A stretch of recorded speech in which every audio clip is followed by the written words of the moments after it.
আমাদের প্রত্যেক প্রতিনিধির কাছে আবার আসবো, কিন্তু তার আগে আমাদের প্রতিনিধি তুলিকা পৌঁছে গিয়েছিলেন সঞ্জয় রায়ের বাড়িতে। তার বাড়ির দরজা ভেতর থেকে বন্ধ, তার মাকে ডাকা হলে তিনি উত্তর দেননি। কিন্তু প্রতিবেশীরা কি বলছেন, সার্বিকভাবে কি বলছেন তারা, শুনুন।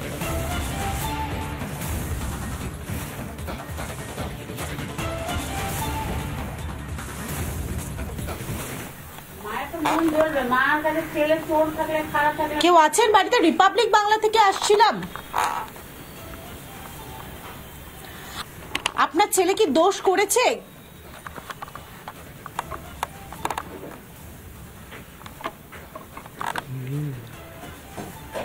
যদি একটু বলেন, আপনার ছেলে কি দোষ করেছে বলে আপনার মনে হয়? একাধিক প্রশ্ন করা হয়েছে কিন্তু কোনো উত্তর আমরা পাচ্ছি না। এখানে এসেছিল, এখানটা আসেনি, ওখানে ওখানটা সব ছানবিন করবে কি করলো, কিছু করলো, সব জানে গল্প, সব জানে, মালটাকে চেপে দিয়েছে। সঞ্জয় কি দোষী? হ্যাঁ, সঞ্জয় কি দোষী? সঞ্জয় দোষ, আমি সবার দোষ এখানটা। আপনিও কিছু বুঝতে পারেন, আমিও বুঝতে পারি না। একটা মেয়ে ঘটনা হলে সবাই ঘটনা বসে আছে। আমার রান্না পড়ে যাবে দিদি। একেবারে সঞ্জয় দোষী, কিন্তু তার সঙ্গে আরো অনেকে জড়িত রয়েছে বলেই কিন্তু প্রতিবেশীদের বক্তব্য। এবং এই মুহূর্তে সঞ্জয় রায়ের যে মা, যে বাড়িতে তিনি থাকেন, সেই বাড়ি ভেতর থেকে তালা দেওয়া রয়েছে এবং কোনো রকম ভাবে তিনি যোগাযোগ করতে নারাজ। সাজা হবার তো দোষ নেই, ঠিক আছে, সাজা হবে। বাকি লোককে সাজা দিলে তারপরে আমাদেরও ভালো লাগবে। অর্ধেক লোককে ছেড়ে দিচ্ছে, একটা লোককে ফাঁসিয়ে দেবে, আর অর্ধেক লোকটা কি করবো, উড়ে হেলিকপ্টারে ঘুরবে? হেলিকপ্টারে ঘুরবে বলুন? এটাতে বেইনসাফি কথা হচ্ছে। যখন হবে তো মরবে, সবাই মরবে, আজাদ হলে সবাই আজাদ হবে। কি মনে হয় যে সঞ্জয় দোষ করেছে? এটা কি মানছে? সবাই মিলে করেছে বা করেছে, সেটা তো দোষের ভেতরে, আপনার ভেতরে কি আছে আমি সেটা তো বলতে পারবো না। তাহলে মনে করছেন শুধুমাত্র সঞ্জয় না, এর সঙ্গে আরো অনেকে জড়িত আছে? আছে, একা থাকলে মানুষে হবে না। হ্যাঁ, আনন্দ হচ্ছে, অর্ধেক লোক ছেড়ে দিচ্ছে, অর্ধেক লোকের নামে জেলে রয়েছে, পড়াবে দেবে, সব ছেড়ে দেবে। কোনো সঞ্জয় কি দোষ করেছে সেটা কি মানছেন? সঙ্গে থাকলে করতে পারে, না সঙ্গে থাকলে করবে না। এত বড় আর্জিকাল, এত বড় ঝামেলা, এত বড় পাবলিক হয়ে গেছে, কেউ কিছু করতে পেলো না, তা আমরা কি আপনাদেরকে বলবো? ক্যামেরায় রাজশেখর দাসের সঙ্গে তুলিকার রিপোর্ট, রিপাবলিক বাংলা, কলকাতা। সঞ্জয় রায়ের বাড়িতে কি পরিস্থিতি, সেখানকার যারা আশপাশের মানুষজন, প্রতিবেশীরা কি বলছেন শোনালাম। কিন্তু এই মুহূর্তে আমরা যে ছবিটা দেখতে পাচ্ছি, শিয়ালদা আদালতের ছবি, যেখানে ঢোকানো হয়েছে ইতিমধ্যে, যেখানে নিয়ে যাওয়া হয়েছে সঞ্জয় রায়কে। আমরা এই নিয়ে কথা বলবো, আমাদের সঙ্গে সমাদৃতা রয়েছেন। সমাদৃতা, আমরা সকাল থেকে দেখেছিলাম শিয়ালদা আদালত চত্বরের বাইরে প্রচুর উৎসুক জনতার ভিড়। এখন যখন তাকে নিয়ে যাওয়া হয়েছে আদালতের ভেতরে, এখনকার কি ছবি দেখতে পাচ্ছ?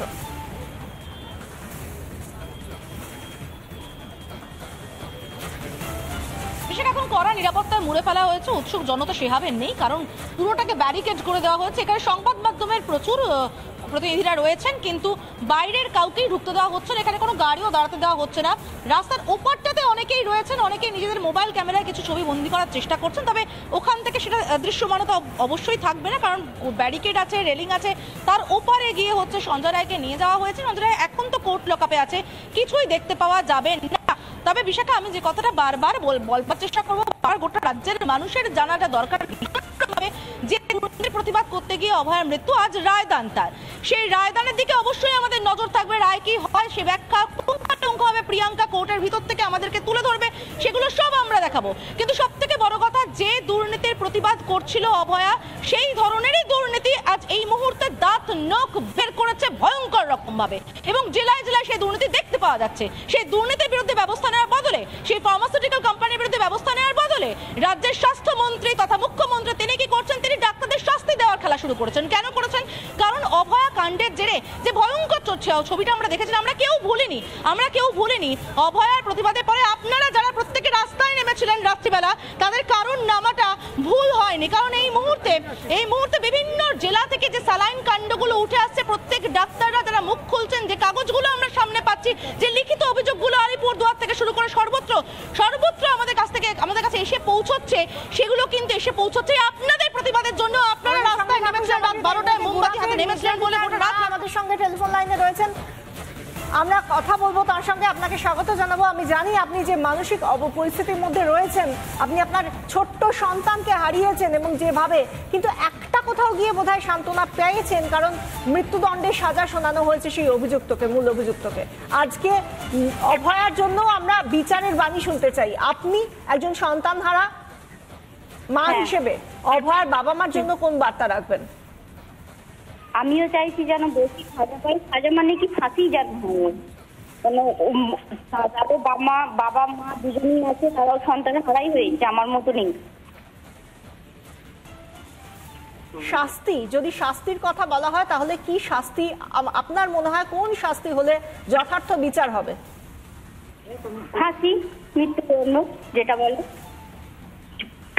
নাহলে ওদের মতো অনেক লোক রয়েছে যারা মানে এতে জায়গা দিয়ে উঠবে যে ওর তো কোনো সাজাই করছে না, এই ফাঁসি হচ্ছে না, আরো কিছু, তারা তো আরো মানে ঘুরে দেখাবে।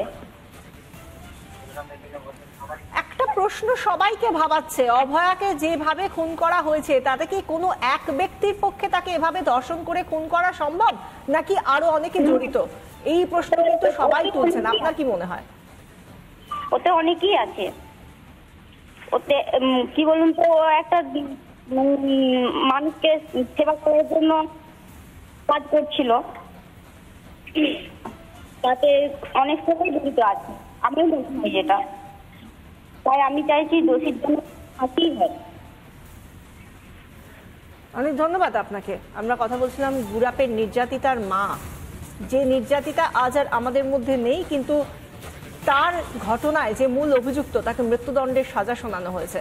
অনেক ধন্যবাদ আপনাকে আমাদের সঙ্গে কথা বলার জন্য। এবং আজকের দিন দাঁড়িয়ে যেখানে অভয়ার বাবা মা তারা বিচারের বাণী শুনতে চাইছেন, প্রকৃত বিচার যেন হয় সেই আশা করছেন, সেই জায়গা থেকে এরকম আরও একজনের ঘটনা আমরা জানি, নির্ভয়া, সেই নির্ভয়ার মায়ের সঙ্গেও আমরা কথা বলেছিলাম। তিনিও প্রকৃত যারা দোষী তাদের কঠোরতম শাস্তি চাইছেন। কি বলেছেন তিনি, শুনুন।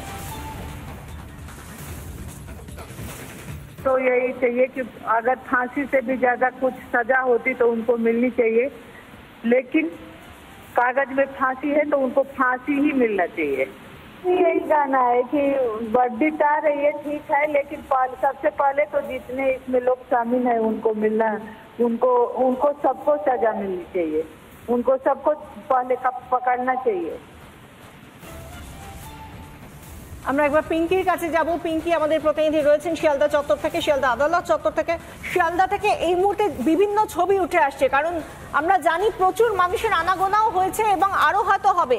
কোন জায়গা থেকে তাদেরকে আটকানো সম্ভব, নিরাপত্তার বেষ্টনীর ছবিটা দেখাও পিঙ্কি।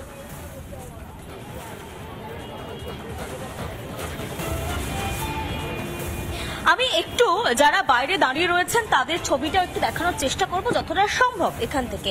আমি একটু বলবো বাবাকে, মোহিতকে, সেই ছবিটা যদি একটু দেখানো যায়, কারণ এই যে পুরো জায়গাটি রয়েছে সেই জায়গায় আমি যদি মোহিতকে বলি, মোহিত একটু দেখাও ছবিটা। পুরো প্রিজন ভ্যান, যেখানে প্রচুর ফোর্স র্যাফ আনা হয়েছে, প্রচুর প্রিজন ভ্যান দিয়ে পুরো গার্ড করা হয়েছে এবং একসঙ্গে প্রচুর ফোর্স ডিপ্লয়মেন্ট রয়েছে।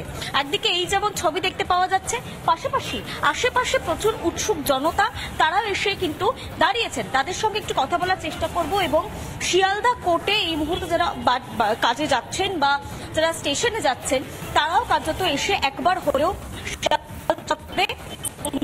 চেষ্টা করছে। আমি একটু শিয়ালদা কোর্টের বাইরের ছবিটা, পুরো বাইরেটা গার্ড করে দেওয়া হয়েছে এবং একটু দেখাও যেখানে রায়দান হবে। একটু মোহিত এই ছবিটা একটুখানি দেখাও, যেখানে রায়দান ক্রিয়া হবে সেখানে প্রচুর আইনজীবীরাও কার্যত বাইরে বেরিয়ে এসেছেন। তুমি দেখতে পাচ্ছ রায়দান যে কক্ষে হবে সেই কক্ষের বাইরের এই ছবিটা বাইরে থেকে দেখাচ্ছি। ফার্স্ট ফ্লোর এবং সেকেন্ড ফ্লোর, এই দুটো ফ্লোর পুরোপুরি আইনজীবী থেকে শুরু করে আরো যারা রয়েছেন আইনজ্ঞ তারা যেমন রয়েছেন। এবং পাশাপাশি আরো একটা ছবি তোমাকে একটু দেখানোর চেষ্টা করি।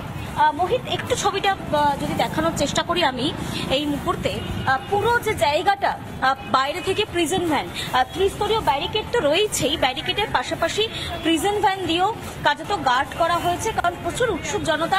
তুমি দেখতে পাচ্ছ প্রচুর একটা মব, মানুষজন প্রচুর, তারা কিন্তু দাঁড়িয়ে রয়েছেন দেখার জন্য আসলে কি হয়। যারা যিনি দোষী বা কিছু যে সঞ্জয়ের বিরুদ্ধে অভিযোগ উঠেছিল তার সাজায় কি সাজা ঘোষণা করা হয়, আমি তাদের সাথে নিয়ে যাওয়ার চেষ্টা